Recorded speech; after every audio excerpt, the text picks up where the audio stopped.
दिनांक 6 मार्च 2024 रोजी मंगळवेढा तालुक्यातील दुष्काळी भागातील गावांचा आमदार प्रणिती शिंदे यांनी गाव भेट दौरा केलाय। या दौऱ्यामध्ये तेथील टँकर व जनावरांकरिता चारा छावणीबाबत समस्या जाणून घेतली व या गावामध्ये टँकर आणि जनावरांकरिता चारा छावणी चालू करण्याबद्दल आमदार प्रणिती शिंदे यांनी जिल्हाधिकाऱ्यांकडे मागणी केली। त्यामध्ये पाठकळ, मेटकरवाडी, खडकी, नंदेश्वर, भोसे, मोहम्मदाबाद, हुन्नूर, लोणार, पडोळकरवाडी, रेवेवाडी, मानेवाडी, हुन्नूर, मारोळी, चिक्कळगी, शिरनांदगी, रड्डे, सिद्धनकेरी, जालिहाळ व हाजापूर आदी गावांना भेटी दिल्या। या गावांमध्ये पिण्याच्या पाण्याची व जनावरांकरिता चाऱ्याची भीषण टंचाई निर्माण झालेली आहे। यावेळी आमदार प्रणिती शिंदे यांनी म्हटलं की सोलापूर जिल्ह्यातील एकमेव विरोधी पक्षाची आमदार आहे। आजपर्यंत इथे कोणाच्याही मतदारसंघात हस्तक्षेप केलेला नाहीये, परंतु मंगळवेढा तालुक्याच्या दुष्काळग्रस्तांच्या अडचणी ज्यावेळी आमदार प्रणिती शिंदे यांच्या समोर आल्या त्यावेळी आमदार प्रणिती शिंदे यांनी त्यांच्या पद्धतीने त्या सोडविण्याचा प्रयत्न केला आणि यापुढेही करत राहणार असे देखील त्यांनी यावेळी सांगितलं। या प्रसंगी ज्येष्ठ नेते शिवाजीराव काळुंगे, तालुका अध्यक्ष प्रशांत साळे, नंदकुमार पवार, अभिजित पाटील, मनोज जलगुलवार, विनोद भोसले, रविकिरण कोळेकर, पांडुरंग जावळे, सुरेश कोळेकर, मनोज माळी, संदीप पवार, मारुती वाकडे, पांडुरंग माळी, नाथा एवळे व तिरुपती परकी पंडला आणि बहुसंख्य नागरिक उपस्थित होते। मंगळवेढा तालुक्यात भोसे गावात आहे, इकडे रेशन दुकानच बंद आहे, रेशन दुकानातून पुरवठाच होत नाही।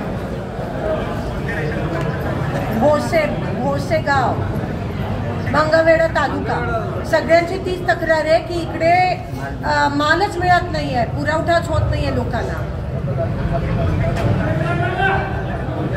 मला बॅक कॉल करा, पण उद्यापासून इकडे रेशन दुकानात सगळं धान्य पाठवा आणि वाटप पण करा, कारण का एकतर इकडे हे सगळं दुष्काळग्रस्त गाव आहे, पाणी तर बंद आहे, आता काय धान्य पण बंद केलं, जेवण पण बंद केलं तर कसं होईल, माणूस कसा जगेल? जरा लवकरात लवकर की तुम्ही त्यांना त्यांची जागा दाखवू शकता, एवढंच मी या ठिकाणी सांगते।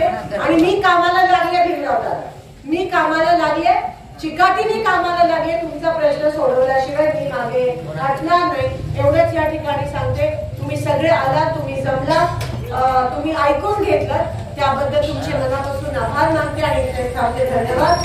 भर दुपारी तुम्ही माझं स्वागत केलं, त्याबद्दल तुमचे मनापासून आभार मानते।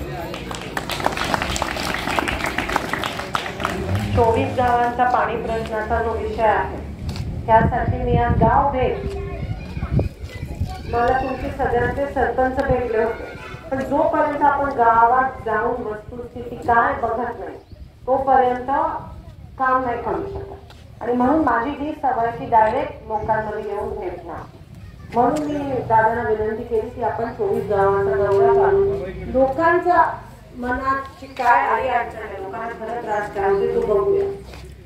आतापर्यंत मी इथे आली नव्हती, कारण का मी माझा मतदारसंघ सांभाळत होते आणि मला असं वाटलेलं की तुमचे आमदार करतील काहीतरी आज न उद्या, पण अकार्यक्षम ठरले।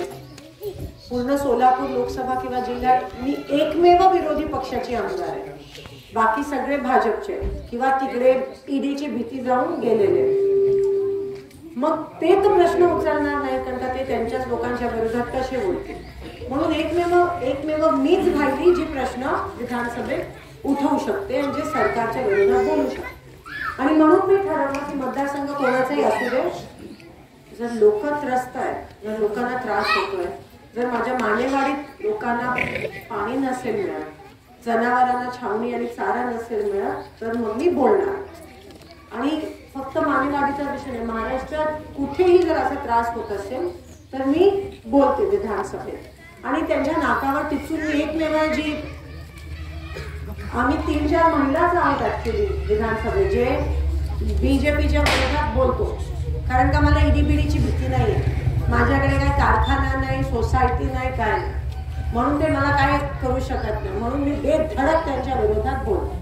माझा आवाज पण दाबायसाठी प्रयत्न करू शकत नाही आणि म्हणून मी तुमचा आवाज ऐकायला आज या ठिकाणी आली। आपण सगळ्यांनी माझं स्वागत केलं, आज आठवडा बाजारीकडे आले, तुम्ही सगळे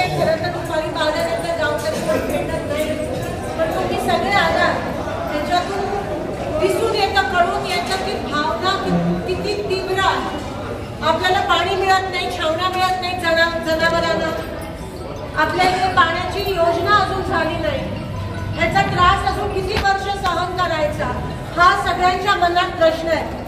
आमच्या अंगणवाडी सेविका मदतनीस पण इकडे काही दिवसापूर्वी यांनी भाकरी चटणी आंदोलन केलेलं, घराच्या बाहेर वन फिरत होत्या, फक्त मानधन वाढ पाहिजे होती, ते पण त्यांना या सरकारने दिलं नाही.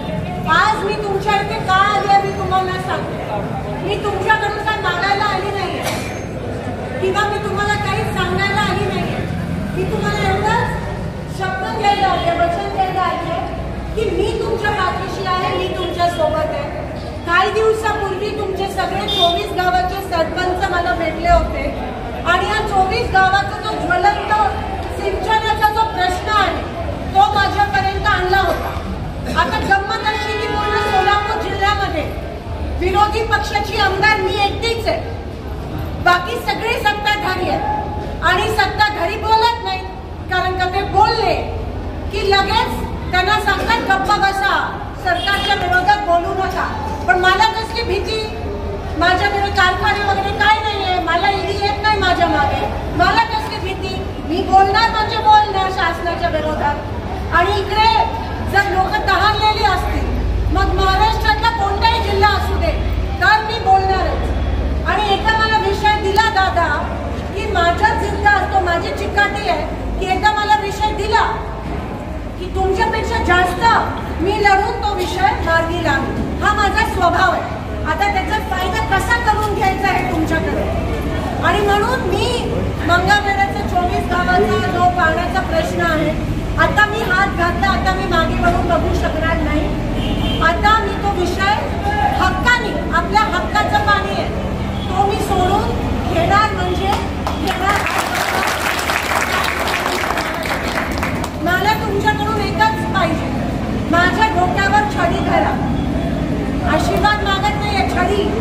कारण का छडी असलं तर एक भीती असते आणि लोकशाहीमध्ये लोकांची भीती पाहिजे, कोणत्या पंतप्रधानाची भीती नाही आहे, लोकांची भीती असायला पाहिजे. मग माणूस काम करून घे.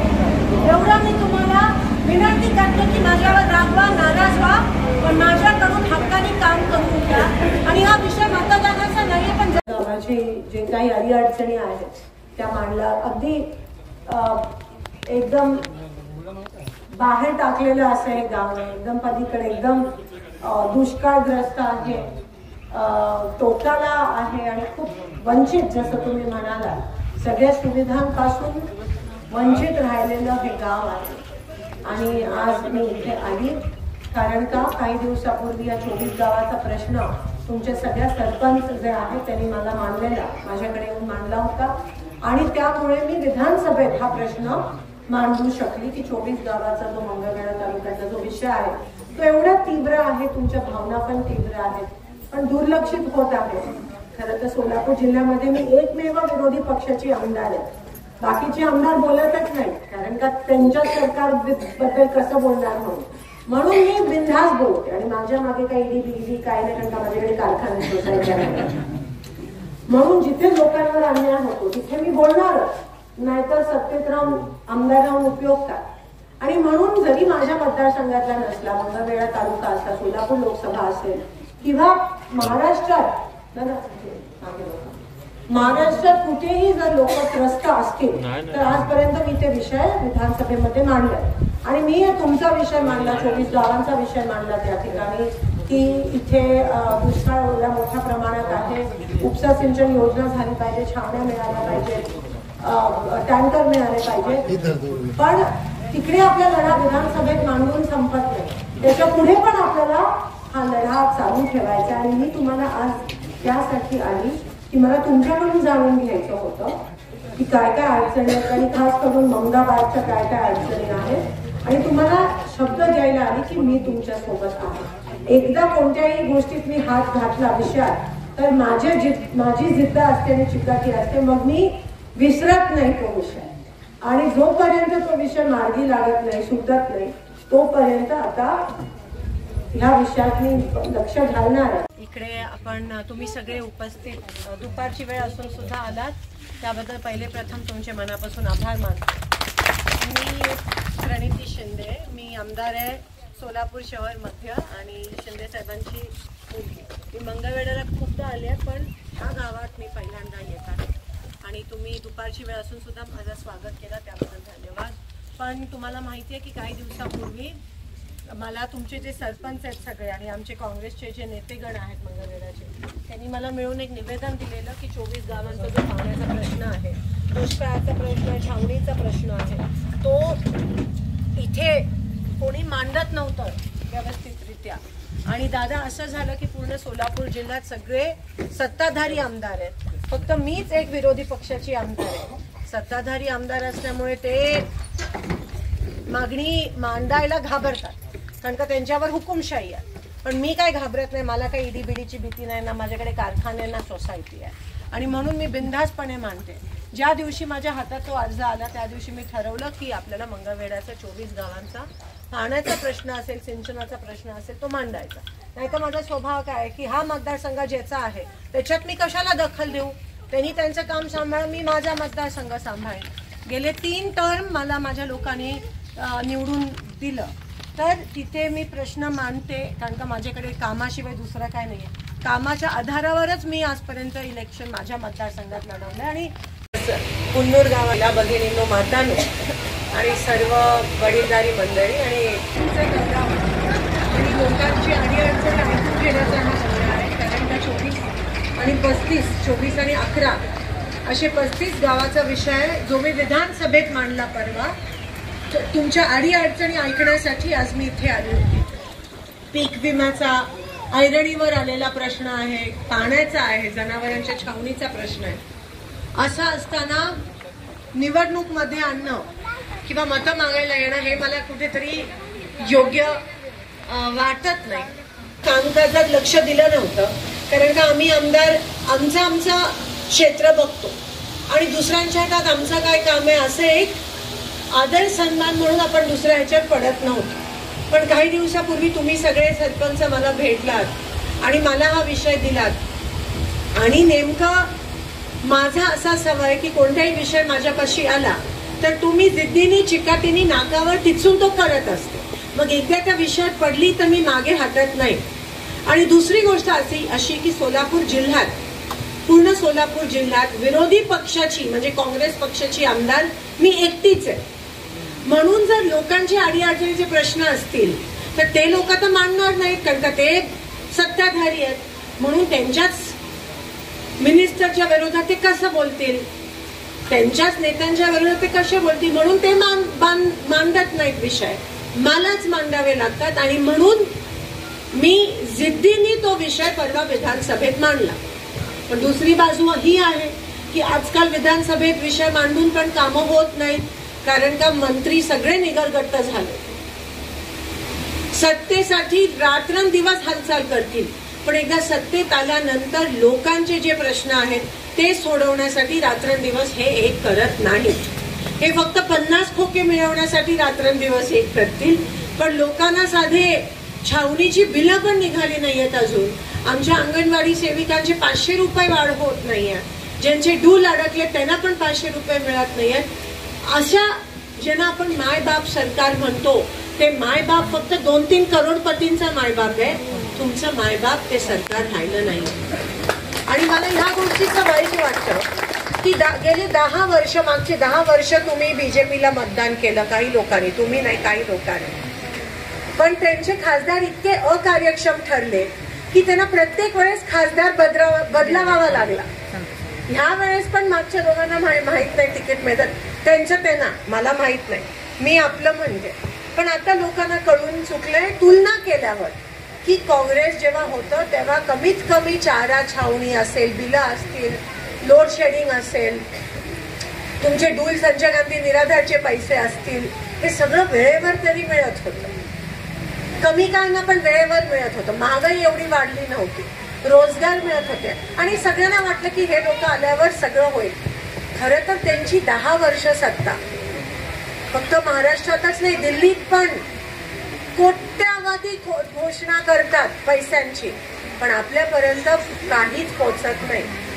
50 पैसे पोचतात पण 2 रुपये त्यांच्या खिशात पोचतात. आजकाल महाराष्ट्रामध्ये खाजगीकरण इतकं चाललंय की आता महाराष्ट्रात गुजरातला देतील चालवण्यासाठी असं मला वाटतंय.